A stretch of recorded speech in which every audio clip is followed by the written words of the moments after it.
Ladies and gentlemen, boys and girls, let's get ready to rumble!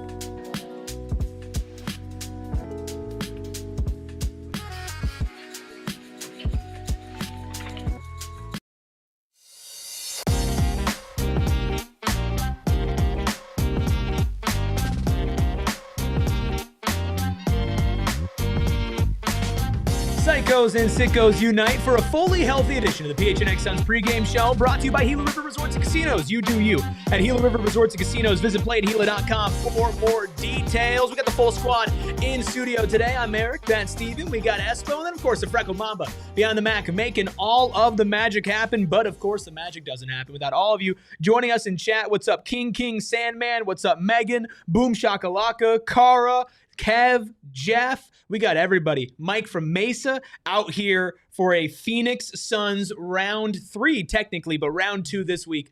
Rematch against the Los Angeles Clippers. The Suns are fully healthy. We'll get to the injury report in a second, but how are we feeling? Just gave it away. I mean, skip over the headline. Our headline literally says Phoenix Suns Big 3 fully healthy. I heard the Freckle Mamba is looking for at least 14 shots tonight, though. If he does not get those on these two programs, he's going to throw a fit. So. I need 17. I need Bradley Beal to go crazy tonight. I just meant for you specifically, not Brad. So.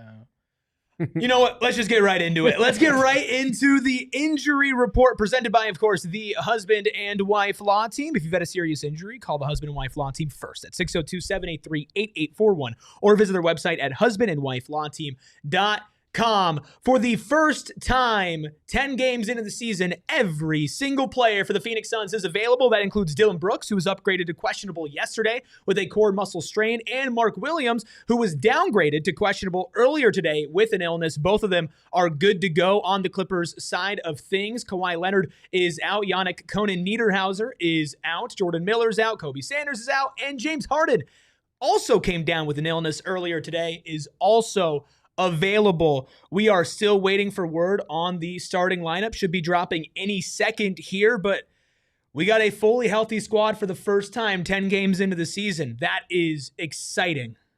Really is. I'm interested to see how the offense operates now that you'll have everybody that Coach Ott was expecting, and how the defense operates with Dillon Brooks back in there alongside Jalen Green. It's going to be fun to finally see what that full vision was that Jordan Ott had while planning around all these guys. We got a tease of what the offense can look like with Jalen Green. Going to be fun to see what both sides of the ball look like full strength. Steven, we have a starting 5. Yep. Devin Booker.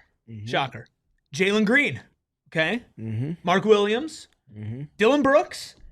And the 5th starter for the Phoenix Suns is none other than Grayson Allen. Do you think that is the best 5, Steven, the Suns can put out there?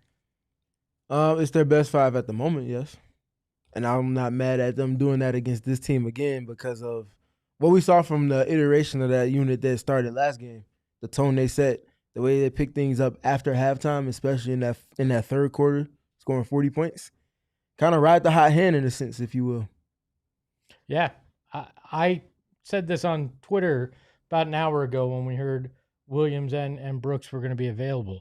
Why would you have taken Dunn out of the starting lineup against this Clippers team 2 days ago just to put him back at this point? It did not surprise me that they're going to ride with Grayson, that Royce was the odd man out because that's obviously the Brooks spot, and you hope it operates in a similar manner and that the bench gets a bump from Royce being in there alongside Ryan when they go to it. This doesn't surprise me at all. Do I think this will be their starting lineup moving forward?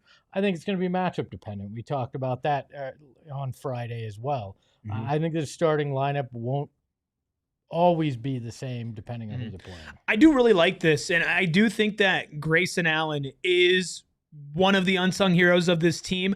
They're going up against a Clippers team that's going to start James Harden, who is available, Bradley Beal, Chris Dunn is starting, Derrick Jones Jr., and Zubac. So not the biggest lineup on the Clippers side of things. I am curious to see. I'm assuming Dillon Brooks is going to be guarding James Harden. I don't know if they're going to give that assignment to Grayson Allen or Devin Booker or Jalen Green, but I'll be interested to see how they do the matchups here. With this 5 specifically, obviously this is not the 5 that we spent the summer expecting to be the starting 5. Ryan Dunn was in there, but Ryan Dunn had his second best game of the season off of the bench against the Clippers, and if that's a role that he can thrive in and maybe be a little bit better in, I think Grayson Allen has been playing more than good enough to be a starting player in this league and for this team. I think it works, and the spacing. The spacing is insane, especially like the Royce swap for Dillon shouldn't be much of a fall off from deep. Steven, is part of this so you always have a quote-unquote great defender on the court because you start Brooks, then you can bring Dunn in as well. So now you've always got a high-end defender. Now you'll stagger Book and Jalen Green's minutes. So all of a sudden it's a more balanced lineups when guys come off the court. I think this is them leaning completely into the offensive side. Yeah. Truthfully. Because I have a lot of questions about that lineup on the defensive end, especially if you're going against a team like the Clippers. Even without Kawhi Leonard, they get to bank themselves on one of the 10 best playmakers to ever touch the basketball in James Harden. So I don't know who's guarding him in that starting unit. Maybe it's Dillon, but do you really want to throw him into the fire like that right away? And then after a couple of screens get set, things are kind of uneven. So I don't know. It'll be fun to kind of watch them workshop things as they have everybody available for the first time. But this unit has to set a tone offensively. And I think that's probably the main purpose of this lineup. Yeah, I think offensively for sure. But when Royce O'Neal's been in there, I think it's been a pretty passable defense. And obviously you didn't have Harden in the last game, but you swap out Dillon Brooks for Royce O'Neal, and the defense is going to get much better. Just the floor is going to raise. I think that you do put Brooks on Harden, or you put Brooks on Bradley Beal since he's non-existent, and you can just leave him wide open and play 5-on-4, and then crowd Harden. But I think it's going to be Brooks on Harden, and then maybe Book on Beal, and let Book chill a little bit, because I think that there is a world where if James Harden gets hot like he did in that first game against the Clippers, where this game gets tough for the Suns to match, because he was playing maybe the best we've seen any opponent against the Suns play this year. Yeah, and then can you figure out Zubac? Can Williams actually handle him in that early on in the game, because he struggled mightily in that? It's going to be very interesting to see their approach defensively with both Harden and Zubac tonight. And we've seen creativity from Otto on that side. We saw what they tried against the Spurs. I imagine he'll have some creativity on how to handle Harden along with Zubac tonight. So the Clippers starting 5: Harden, Beal, Chris Dunn, Derrick Jones Jr., and Ivica Zubac. So similar unit to what they had in the last game as well. Jalen's probably guarding Chris Dunn, and Devin's probably guarding Derrick Jones Jr. if it goes the way we're speaking about it. And that means Dillon's probably on James Harden. So you give Grayson the easy defensive assignment. Yeah, give him the easy one.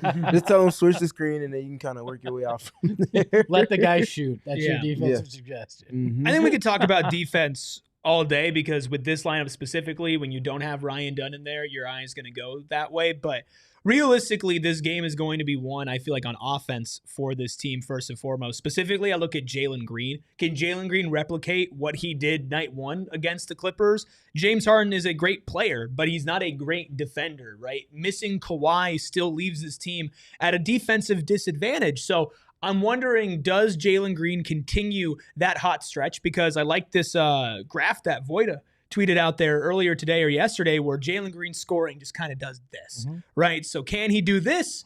And instead of falling down, can he just sustain? Yeah, I think Steven's study today on Jalen Green kind of showed why that likely won't be the case, where you see such vast swings from Jalen Green because of the space that he's going to see in this offense, their ability to run multiple different screen options with him and his ability to create, I think you're going to see a much more consistent Jalen Green in this offense. If you have not watched Steven's studies today on Jalen Green, I highly recommend it. You will be a smarter basketball fan for it.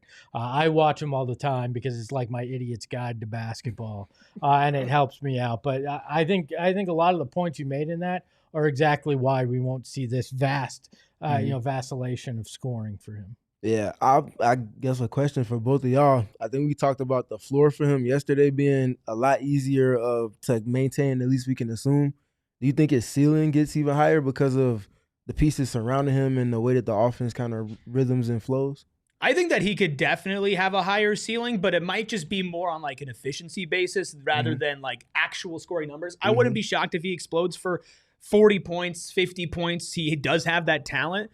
But I feel like the higher peak for him is going to come from the efficiency and how he gets those points rather than just putting them up in general. Sure. Yeah, I think you'll see a higher three-point percentage than his career 34% three-point shooting. I think you'll see him hit some more mid-range. I think there'll just be a more consistent game. He may actually average fewer shots just simply because there's more mouths to feed. But to your point, I think he'll be more efficient with it. Aiden in the chat, who is a member, says low-key Stevens members only breakdowns are fired too. Yes, you get extra breakdowns if you are a member, like Aiden, like Sean, like Jeff, like Deborah, like Kara, everybody who's in the chat right now with a green name and a badge next to it. You get exclusive access. Plus diehards get it as well. I am curious to see how does the offense look now with Dillon Brooks in that starting lineup again, because the last time that we saw Dillon Brooks out there for the Suns were the first 3 games of the season where obviously they were undermanned. It felt like the team was kind of figuring out their identity. And who led the Phoenix Suns in shot attempts? It was Dillon Brooks. Now, when you have 3 other guys that are able to get shots up, and 2 of them at an elite level, and Devin Booker and Grayson Allen, plus Mark Williams is in the starting lineup instead of Oso, which was the case for Dillon Brooks. I am curious, how does the offense find him? And does he still have that same abandon as often when it comes to just taking shots early in the shot clock? I think if he's open, he's going to. And I think that he may be the guy that they choose to leave open. But he's shown a propensity to connect on those throughout his career. I mean, he wasn't quite as efficient as you had hoped in those first 3 games here with the Suns. But if you're open, I think that's this whole offense. If you're open, take the shot. And if he's the guy open, take the shot. Yep. For a team that is top 10 in terms of closeouts generated, the ones they create with the ball on offense, and you talk about a team that's one of the highest in terms of volume of catch and shoot 3-point attempts per game, Dillon Brooks, I think, is second in the league right now. And he's only played 3 games, obviously, so he's not technically qualifying for it. But for every player that's played a game, he has the second most 3-point attempts from catch and shoot on average.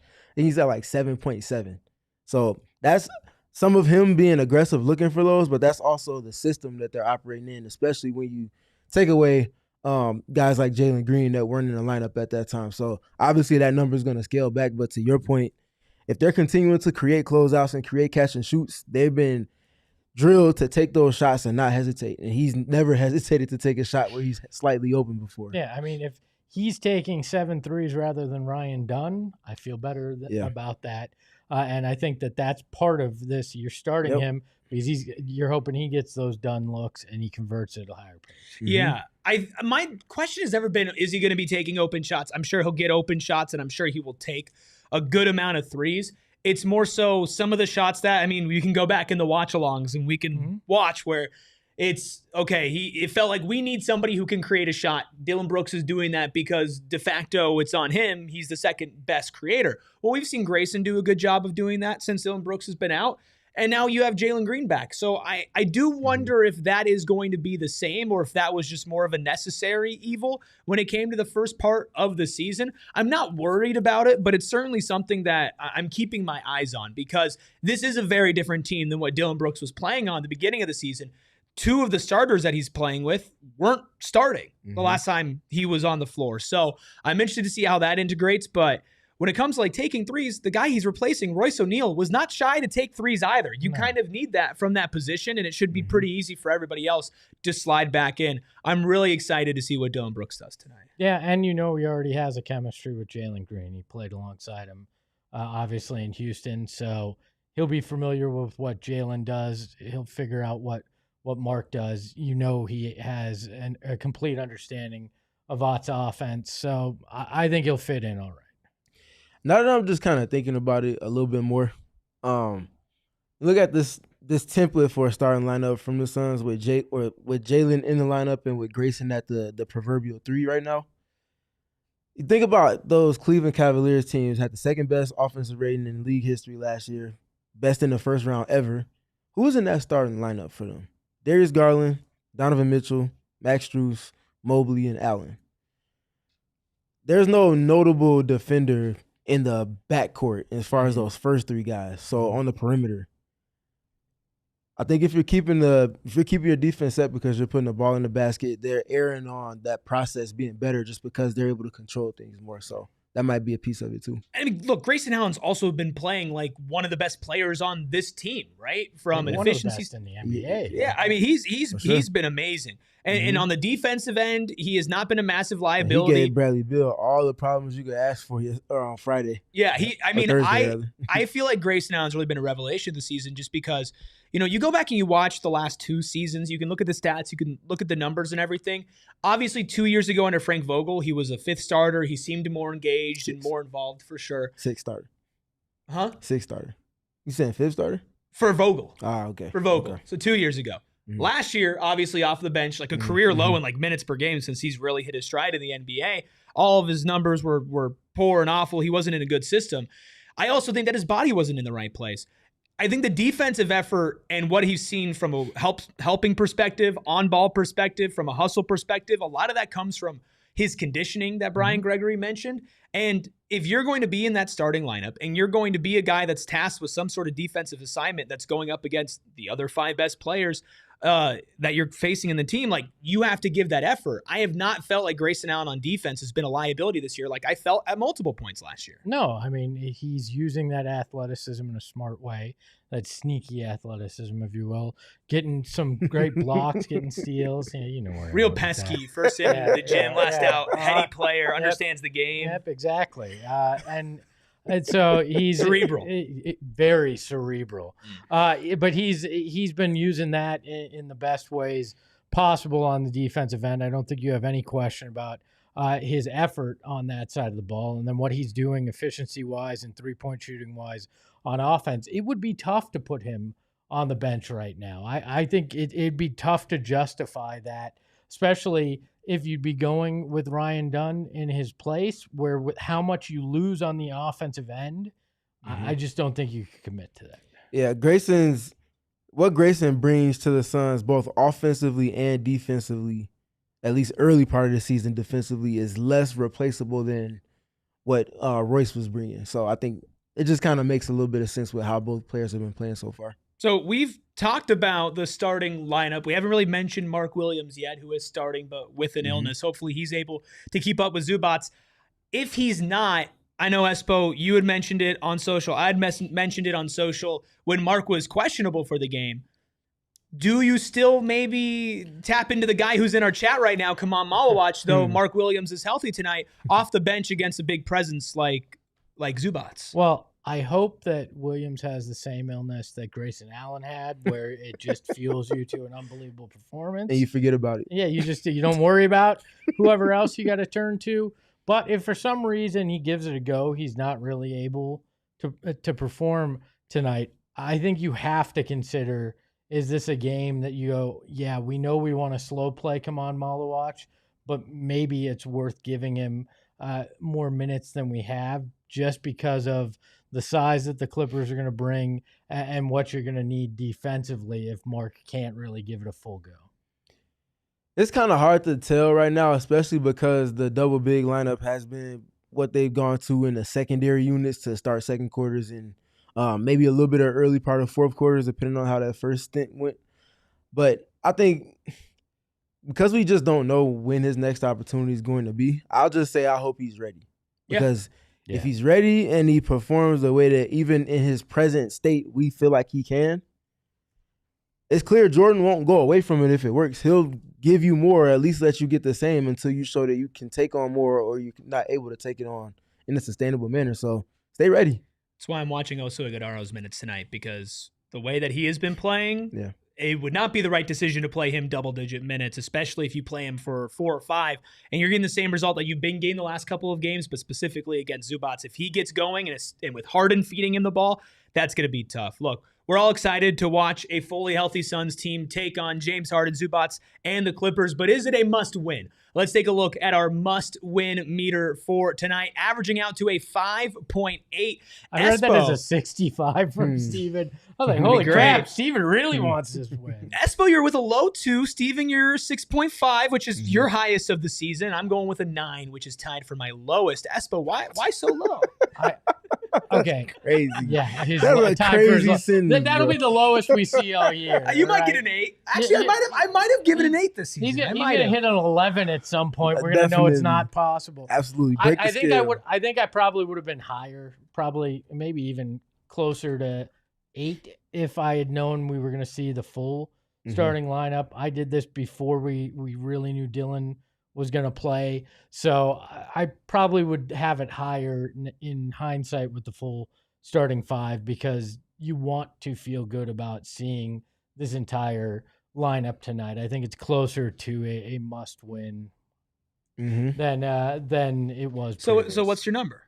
I'll say an 8. An 8? Wow. Okay. He just completely big dogged you and took the second place SMW meter. I'm not competing for first or second. I mean, that's first for you this year at 6.5. It definitely is. Why so high? For me, again, it's the context. You want to be stacking wins. You want to be finding ways to just win games and letting that kind of lead the way for you and figuring things out. You have a little bit of proof of concept when you do things like getting to 7 or 27 or more assists. You've lost, I think, one game. You're 3-1 in those games. That's one example of it. When your defense is more set, they've shown to be very good and be able to contend with some teams that some people say they shouldn't really have business contending with on a game-by-game basis. So you do well in one, you want to just stack those. And I think the other thing for me, this is game number 10. They're 4-5 right now. If you can get to 500 going through the 10-game mark, I think you're in a place 2 or 3 games better than what I expected. Can we really go half? Shouldn't it be 6? Stop. 7? Stop. Okay. And funny, the child in the middle is saying, no, let's not do that. Me. I'm the one saying let's not do that. The chat asked me to do it. Yeah. I gave the people what they want. Do you want to know why it should be a 10 on the must-win meter tonight? And I'm actually disappointed in myself for putting a 9. Yeah, we know the context. This team hasn't won a road game yet this season. Yep. This I thought team you were going the Beal route too. Bro, they need to. No, they already kicked Beal's ass last game. They need to win a road game. Yes. Like you eventually. Yeah. You need to do it. Unless you're going to lose just one game at home the rest of the season. I guess that's also that works too. That'd be fun. But that'd be great for you, especially being there in the building. Could you imagine to be the first team to win 41 at home and lose all 42 on the road? Hey, role players play better at home. Look. I think they need to get a road win, probably just to see one. Like you're shooting, just see one go through the hoop. Just get a win on the road. This is still a shorthanded Clippers team. I think this is the first time really all season that the Suns have been fully healthy against a team that's missing one of their best players. And last game was probably the first game all season that they actually just had a talent advantage, point blank, period.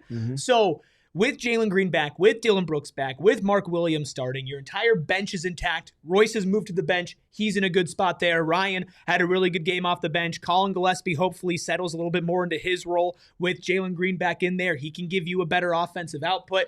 We'll see what happens at the center position. They're in a good spot to be able to win this game, but what do our friends over at Bet365 have the line at for tonight? The Suns are still not favored. Plus 4.5 on the spread, plus 155 on the money line. Clippers minus 4.5 on the spread, minus 185 on the money line. That's about a 5.5 point difference from what it was at home without Harden. So more confidence in the Suns, but the Clippers are still favored to win. I have no problem with it.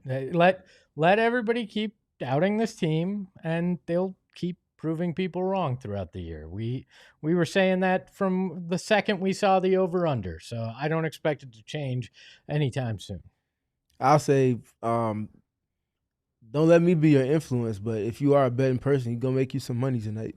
Hey, I like that. We'll get into our predictions here. We'll get into our bets, but first, Steven, let's take a look at your keys for the night. What do the Suns need to do fully healthy to pick up a win in Intuit Dome? Well, if I knew they were going to be healthy, key number 1 would be just to finish the game healthy and just continue to build off of that, quite honestly. But Yeah, first thing for me is dominate your margin. So your after timeouts, you want to make sure you're attending to those. You want to win the turnover margin, not just by taking care of the ball, but by forcing them to turn it over to an extent further than what they would like to. This Clippers team doesn't guard well. They're not one of the defenses that you would expect them to be at a level-wise so far. So take advantage of that, get a paint touch, and then play off your catch and shoot threes as much as you can. Back to the key number 2 for me on this one is keeping two-way pressure on James Harden. So obviously on offense, he's the head of the snake. You want to make sure you're making him as uncomfortable as possible, but make him guard somebody. He's not the most interested player in terms of guarding people on the other end. Make him have no choice in that. Keep him in as many actions as you possibly can and just kind of let that lead the way for you. And then key number 3 for me in this one, Mark Williams. He needs the ball and not just offensive rebounds and not just I'm in trouble and I'm dishing it off to him. Alley-oops are there. Pocket passes are there. He's proven to be able to score below the free throw line if you hit him in those pockets. He's not just tall down there. He's an impact player for you. Yeah, and he had the opportunities the other night, in particular from Jalen Green. Just didn't convert on him. So hopefully tonight he finds that rhythm again, gets those good looks, and is able to pull it off. I think you brought up the Harden portion of your keys. That's probably another reason why they went with the offensive lineup, because there's nowhere to hide James Harden on that end. Elko wonders, is this a pre-recorded show? Yes. Yes, it is not. It is 8:26 p.m. pre-recorded. We're actually asleep right now because this tip-off is so late. We filmed 2 different post-game shows too that won't be live. So you know what's funny is this game is still going to tip off at like 8:45. Because every single game tips off 15 minutes late. That 9 p.m. tip later this month is going to be brutal. And this one is also on the 4-letter network, too. Oh, well, gross. And that 9 o'clock is on NBC. So if that game before it goes long, you're talking 9:15, 9:30. What do you think is the latest tip-off we're going to see for this team this season? You think like 9:30 is 9:30? God, that's so gross. Well, guess what? We'll be live. We'll be here. Pre-game show, post-game show. There you go, Joseph. We're on ESPN today. The tip-off is tomorrow. Oh, you're the best, Elko. Thank you so much. Elko says, give it up for these guys working on a Saturday night.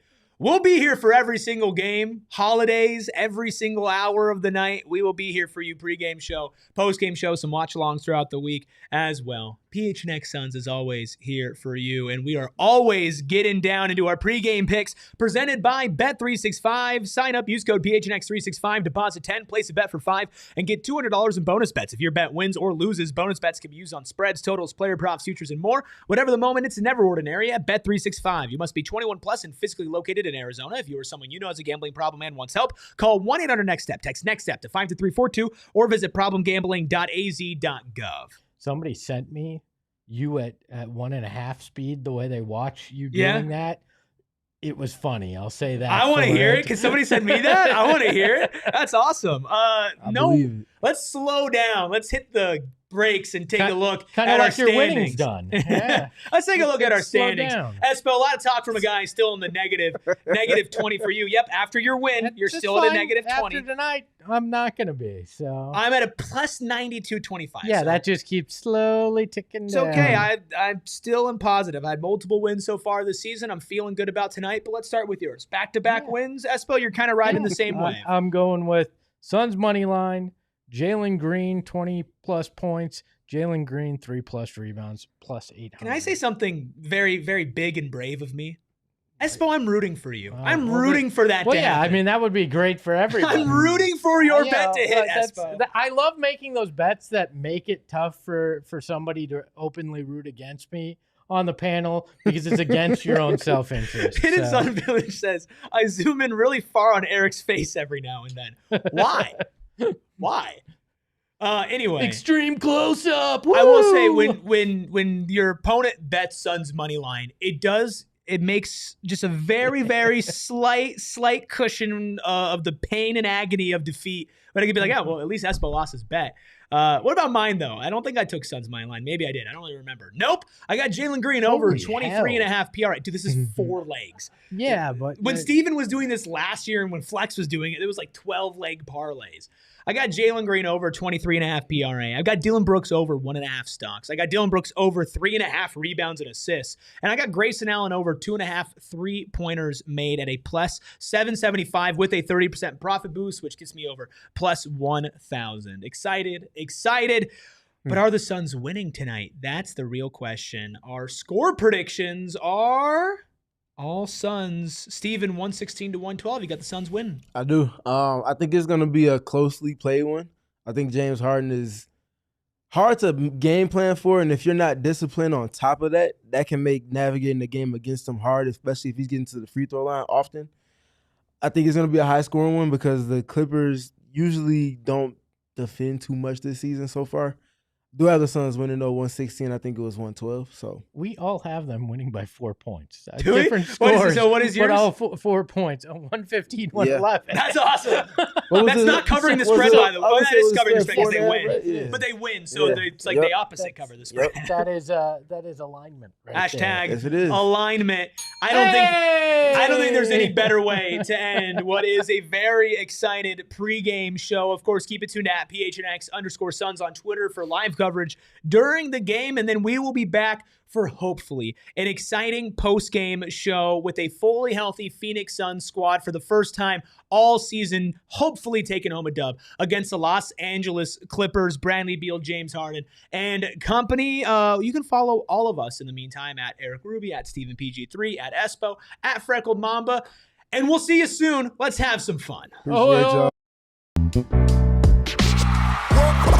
We all silly like the mayor.